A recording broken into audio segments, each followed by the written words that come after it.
මචන් දිවාන IT solution ආයතනයේට repair ගන්න ආපු තවත් ෆෝන් එක රිපෙයාරින් එක්ස්පීරියන්ස් එකක් තමයි දැන් බලන්න සූදානම් වෙන්නේ.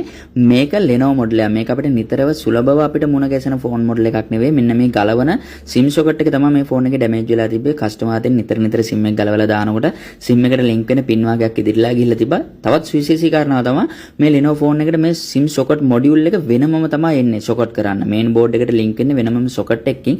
ඒ නිසා ටිකක් අසීරුයි මෙන්න මේ socket මොඩියුල් එක වෙනමම හොයාගන්න. ඒ නිසා මම මේකට තීරණය කරා මේ මොඩියුල් එකට පරණ PCB එකට අලුත් වෙනම SIM socket දෙකක් අපි මේකට රීප්ලේස් කරන ඔරිජිනල් විදිහටම නෙවෙයි මේක කම්පැටිබල් විදිහට අපි මේ වෙනම SIM socket දෙකක් රීප්ලේස් කරන්න තමයි සූදානම් කරගෙන තියෙන්නේ. අපි ඒ නිසා මේකේ පරණ SIM socket එක ඩැමේජ් වෙච්ච socket එක මේ මොඩියුල් එකේ PCB එකෙන් ගලවලා ඉවත් කර ගන්න ඕන. කිසිම හානියක් වෙන්නේ නැති වෙන මේ PCB එකට. හේතුව තමයි මේ PCB එක ඩැමේජ් වුණොත් අපිට මේ ෆෝන් එක ගොඩ දා ගන්න ගොඩක් අමාරු වෙනවා. ඒ නිසා මේක පරිස්සමට අපි ගලව ගන්න ඕන. ඒ නිසා අපි හොට් ගන් එකේ ටෙම්පරේචර් එක සහ යායක ගැන හොඳින් සැලකිලිමත් වෙන්න ඕන. බලන්න ගැලවුවට පස්සේ PCB එකට කිසිම හානියක් වෙලා නැහැ.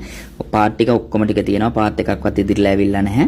අපි දැන් මේ පාර්ට් ටිකේ අනවශ්‍ය සෝල්ඩරින් පාර්ට් එහෙම එකිනෙක පාර්ට් වල ගෑවිලා තියෙන්න පුළුවන්. ඒ නිසා අපි ඒක හොඳින් ක්ලීන් කරගෙන ඉවත් කර ගන්න ඕන. අලුතෙන් අපි මේක සෝල්ඩර් කරගන්න කලින් පරණ සෝල්ඩර් පාර්ට්ස් එහෙම තියෙනවා නම් කොටස් තියෙනවා නම් ඒවා ඉවත් කර ගන්න ඕන. ඉවත් කරගෙන ඉවර වෙලා තියෙන ෆ්ලක්ස් එහෙම තියෙනවා නම් ඒවත් හොඳින් ක්ලීන් කර ගන්න ඕන.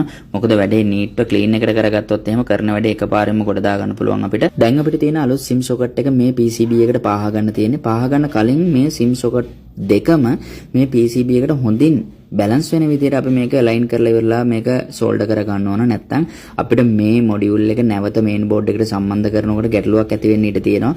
මිඩල් හවුසින් එක වහන්න බැරි වෙන අවස්ථා ඇති වෙනවා. ඒ නිසා මේ එකක් අපි පාහගෙන ඉවර වෙලා අපි චෙක් කරලා බලන්න ඕන මිඩල් හවුසින් එකට තියලා කිසිම ගැටලුවක් නැතුව හවුසින් එක පිටිපස්ස බෑක් පැනල් එක වහන්න පුළුවන්ද කියලා.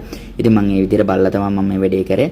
ඉතින් ඒත් එක්කම මේ SIM socket එකේ තියෙන පාර්ට් ටික හොඳින් පාහ ගන්න ඕන. එකිනෙක ෂෝට් වෙන්නේ නැති වෙන්න. නැත්නම් අපිට SIM socket ටික පෑහි SIM එක වැඩ කරන්නේ නැති වෙයි. මේ වීඩියෝ එක ඔයාලට වැදගත් වෙන තවත් කොටසක් මිස් වෙලා තියෙනවා මම ඒක පැහැදිලි කරන්නම්. මේ වීඩියෝ එක ඔයා දකින්නේ socket එකේ පාත් ටික පාහනවා විතරයි.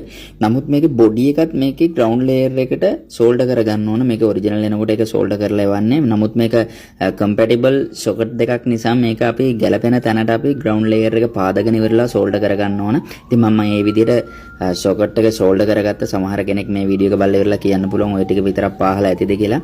මම ඒක පාහගත්තා. නමුත් මේ වීඩියෝ එක මිස් වෙලා තියෙනවා. මේ ටික මම පාහගෙන ඉවරලා මේක හරියටම බෝඩ් එකට ෆික්ස් වෙනවද කියලා බලලා ඉවරලා SIM එකක් චෙක් කරගෙන ඉවර වෙලා මම පස්සේ මේක හරියටම ground layer එක පාදගෙන ඉවරලා මේක බොඩි එක ෆික්ස් කරගත්තා. කිසිම ගැටලුවක් නැති වෙන්නේ. ඒ නිසා ඒකේ ගැටලුවක් තියාගන්න එපා. ඔයත් එහෙම රිපෙයාර් එකක් කරනකොට මේක බොඩි එක අනිවාර්යයෙන්ම ground layer එකට පාහ ගන්න. නැත්නම් මේක එහා මෙහා යන්න පුළුවන්. SIM එක ගලවනකොට දානකොට මේ SIM tray එක ඉතාමත් ඉක්මනින් ගැලවිලා යන්න හැකියාවක් තියෙනවා. ඒ නිසා බොඩි එක හොඳට ෆික්ස් කරගන්න ඕන. දැන් අපි මේක ෆෝන් එකට දාලා බලමු අපි කරපු වැඩේ සාර්ථකද අසාර්ථකද කියලා. මේ කොටස තමයි ඔයාලා ආසම කොටස. ඔයාලා වගේම මාත් ආසම කොටස වැඩේ හරියයිද නැද්ද කියලා බලන එක.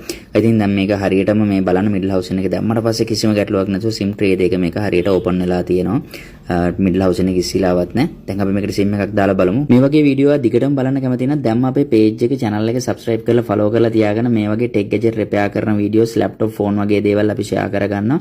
ඉතින් මේ වීඩියෝ එක අහඹු ලෙස නම් දකින්න අපේ channel එකේ ඔය දැම්ම follow කරලා තියාගන්න. ඒ වගේම වගේ අදහස් තියෙනවා නම් comment එකකුත් දාන්න. ඒ වගේම වීඩියෝ එක බලලා හොඳයි නම් like පාරක් දාන්න. ඒ වගේම තවත් කෙනෙක්ට බලන්න share කරන්න අමතක කරන්නත් එපා.